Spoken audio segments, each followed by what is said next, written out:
मित्रों, पुस्तक चर्चा में आपका स्वागत है। अभिवादन स्वीकार कीजिए विनोद सिल्ला का।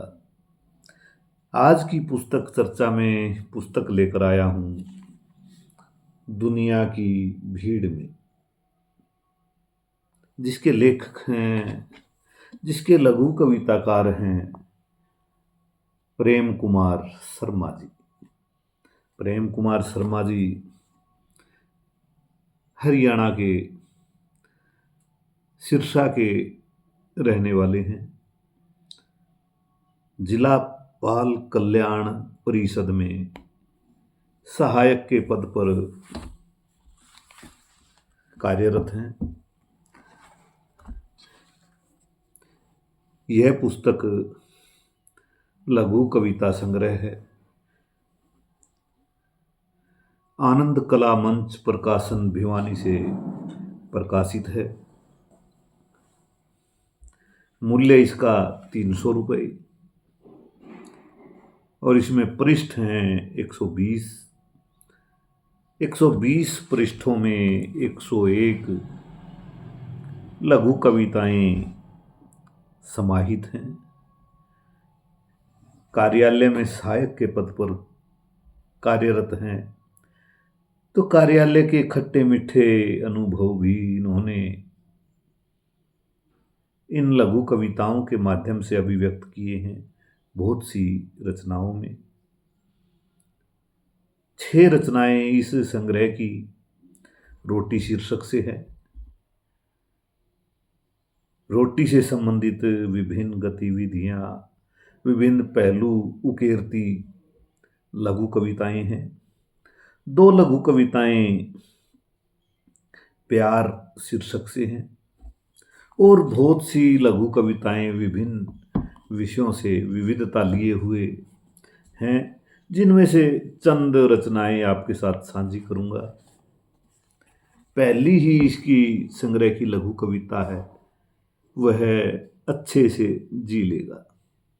जिसको सहना आ गया, जिसको सहना आ गया, उसको रहना आ गया। जिसको सहना आ गया, उसको रहना आ गया। जो हर कष्ट पी लेगा, जो हर कष्ट पी लेगा, ऐसा समझो, ऐसा समझो, वह अच्छे से जी लेगा, वह अच्छे से जी लेगा। जीवन का अच्छे से जीने का सूत्र दिया है इस लघु कविता के माध्यम से प्रेम कुमार शर्मा जी ने। दरअसल जितने भी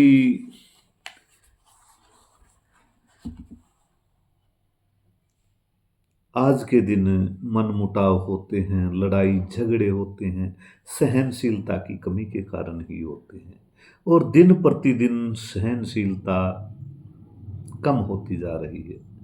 इस लघु कविता के माध्यम से लेखक ने सहनशीलता बनाए रखने का संदेश दिया है। एक रचना और है जो इस संग्रह का भी शीर्षक है और इस रचना का भी शीर्षक है दुनिया की भीड़ में। रंग जरूर लाएगी मेरी कोशिश, रंग जरूर लाएगी मेरी कोशिश एक दिन। रंग जरूर लाएगी मेरी कोशिश एक दिन, उन रिश्तों को ढूंढ निकालने में जो खो गए हैं दुनिया की भीड़ में। रंग लाएगी मेरी कोशिश एक दिन, उन रिश्तों को ढूंढ निकालने में जो खो गए हैं दुनिया की भीड़ में, अपने ही आसपास, अपने ही आसपास। निसंदेह आज के दिन आधुनिकता की चकाचौंध में चुंधियाई आंखें दुनिया की भीड़ में गुम हो चुकी हैं। परिवार में जितने लोग बैठे होते हैं, सबके हाथ में अपने मोबाइल होते हैं, उनके हाथ अपने काम में लगे हुए थे। हम अपने परिवार में अलग अलग फ़ोन अपना चला रहे होते हैं, एक ही छत के नीचे हम अकेले अकेले रहते हैं। इन रिश्तों को ढूंढने की अहमियत बताई है ज़रूरत बताई है। इस लघु कविता के माध्यम से दुनिया की भीड़ में आज के दिन रिश्ते निसंदेह खो गए हैं। इन खोए हुए रिश्तों को महसूस किया है लेखक ने अपनी इस लघु कविता में। एक लघु कविता है सीमाएं। सभी देश अपने अपने देश के विकास के लिए बहुत सी योजनाएं बनाते हैं। सभी देश अपने अपने देश के विकास के लिए बहुत सी योजनाएं बनाते हैं, बहुत सी नीतियां बनाई जाती हैं। शांति की बात होती है। विश्व का हर छोटा बड़ा देश सुरक्षित रहे, लेकिन बड़ा देश छोटे देश को निगलने में लगा है, अपनी सीमाएं बढ़ाने में लगा है। क्या यही है विश्व शांति? क्या यही है विश्व शांति? पूरी दुनिया का परिदृश्य इस लघु कविता में लेखक ने प्रस्तुत किया है और आज की सच्चाई बयान की है।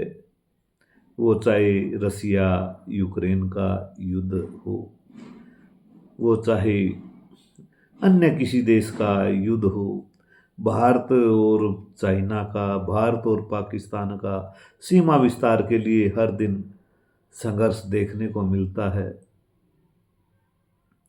इजराइल और फलस्तीन का लंबे समय से संघर्ष है। सिर्फ क्षेत्र की भूख है। पूरा परिदृश्य इन सब बातों को जो मैंने आपके साथ साझी की, इन देशों के संघर्ष को लेखक ने इस लघु कविता के माध्यम से व्यक्त किया है। एक रचना है इनकी जो आपके साथ साझी करूंगा, समझौता। कोई कुछ भी बोले, कोई कुछ भी बोले, मगर उसे सुनना बहुत जरूरी है।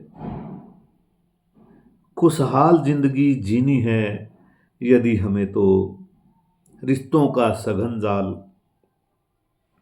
बुनना बहुत जरूरी है। रिश्तों का सघन जाल बुनना बहुत जरूरी है। इस लघु कविता के माध्यम से लेखक ने रिश्तों को महत्व देने का आह्वान किया है। रिश्ते बनाए रखने के लिए भले ही समझौता करना पड़े, संघर्ष करना पड़े, यह संदेश दिया है लेखक ने इस लघु कविता के माध्यम से।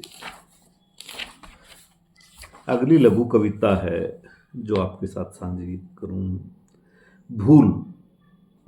भूल हमसे हुई जो कहा तुम्हें अपना, भूल हमसे हुई जो कहा तुम्हें अपना, क्या मालूम था कि यह था केवल सपना। यह सच है कि तुम हो पराए, और मैंने तुम्हें समझा था अपना, और मैंने तुम्हें समझा था अपना। निसंदेह ये दिल तो पागल है, पागल दिल भूल कर बैठता है, किसी को भी अपना समझ लेता है।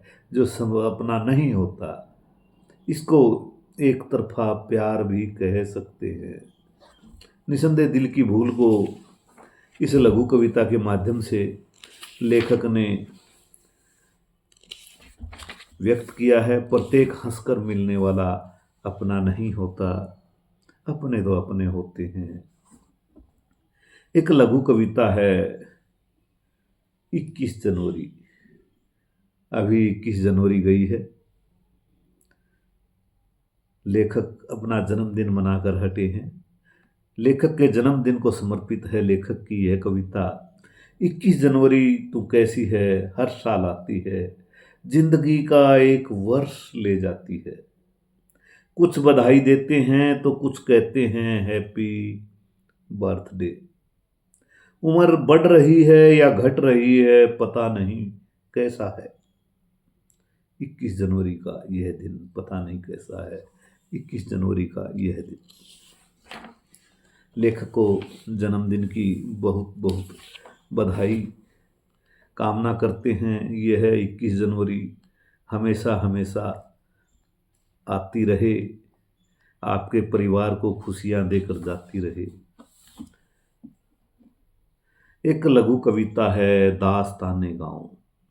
एक गांव पड़ गया, रोजगार के लिए शहर की ओर बढ़ गया।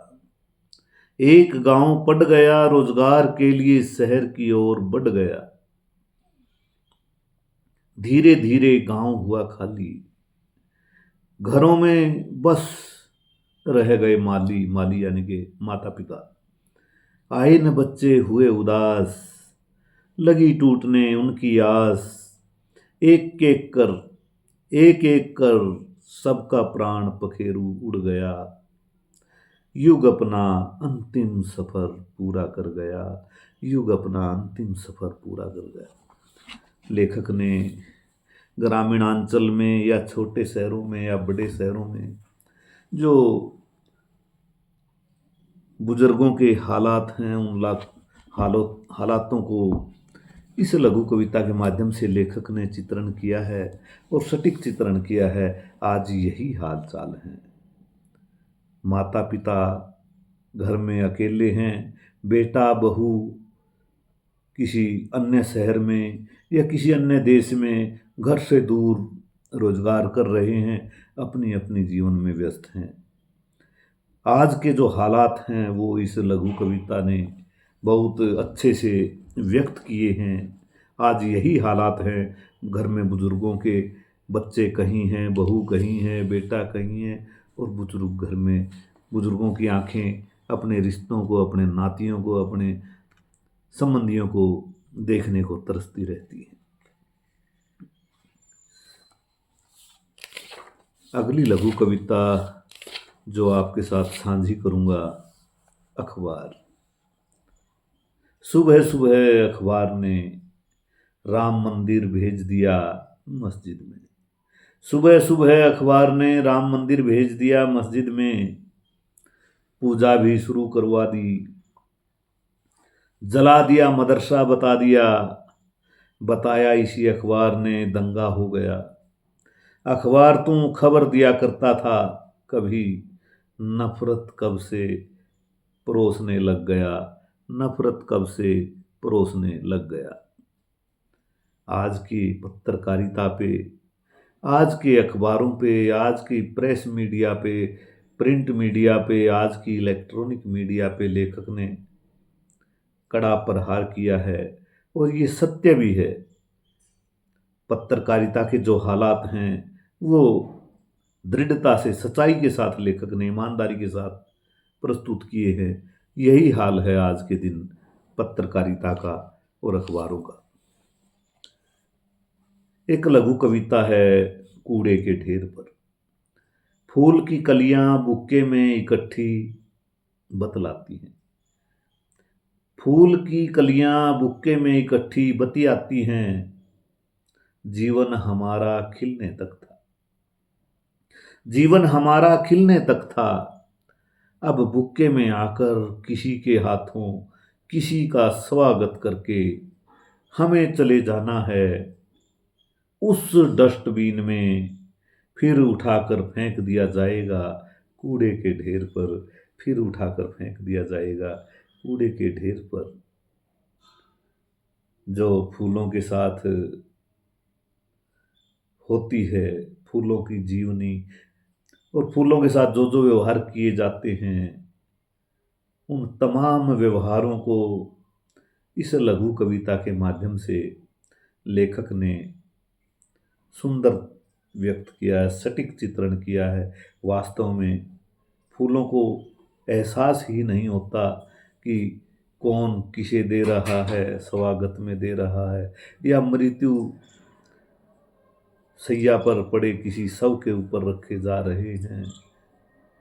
फूलों को कोई पता नहीं होता, उनको तो खिलने से मतलब होता है, लेकिन उनका जीवन भी खिलने तक ही होता है।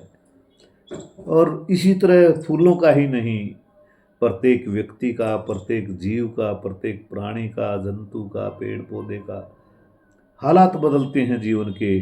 वही बदलते हालातों को लेखक ने इस लघु कविता के माध्यम से अभिव्यक्त किया है। इस संग्रह की अंतिम लघु कविता है जय जवान जय किसान।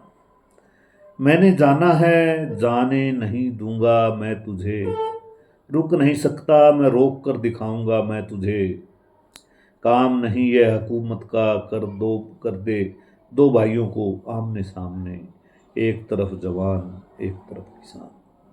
मैंने जाना है मैं जाने नहीं दूंगा मैं तुझे,